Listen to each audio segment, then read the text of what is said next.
กันกับการถูกอ้ายทำร้ายใจกัน เมื่อน้องหมดความสำคัญก็เหลือเพียงบ้านให้กลับไปหาอ้ายคงคิดว่าน้องมามุกเขายามงอนก็หอบเขาเบาเอาจริงแล้วก็บอกกันหลายเทื่อหมดที่อ้ายขอโทษแล้วผิดสัญญาจึงขอไปเจ็บดาบหน้าลากุงลาเพราะความเป็นไปเปลี่ยนความเข้าใจ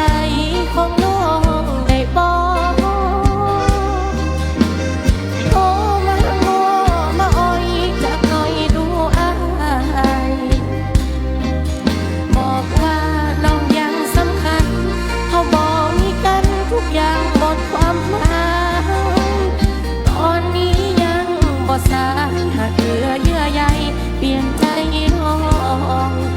และเป็นอย่างหลังจากที่อ้ายเห็นข้อความนี้อาจพูดว่าจัดการหรืออยากทำงอก็ช่างตัดสินใจแล้วน้ำตาแอวสิบอกกับร่างเมื่อมองดูสองข้างทางทิ้งความหลังไปกับน้ำตาไหล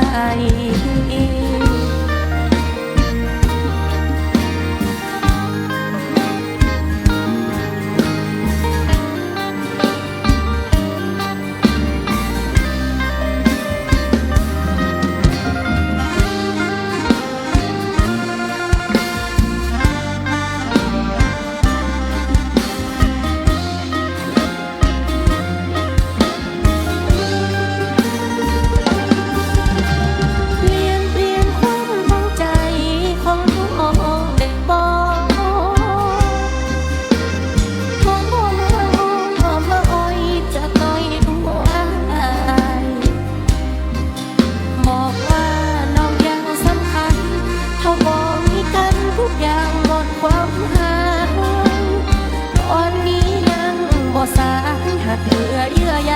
เปลี่ยนใจน้องและเป็นอย่างหลังจากที่อ้ายเห็นข้อความนี้อาจพูดว่าจบกันหรืออยากทำงอก็ช่างตัดสินใจแล้วน้ำตาแอวสิบอกกับลางเมื่อมองดูสองข้างทางแต่ใจอ้ายสิโทร